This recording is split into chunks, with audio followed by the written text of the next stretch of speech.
ਇੱਕ ਆਮ ਵਾਲੇ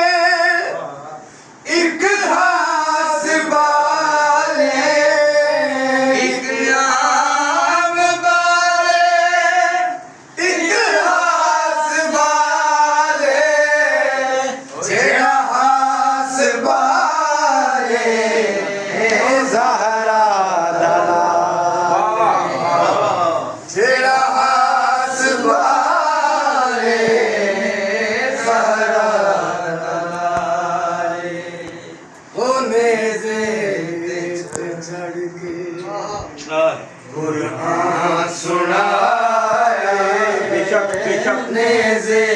ਤੇ ਚੜ ਕੇ ਕੁਰਾਨ ਸੁਣਾਵੇ ਕਲਮਾ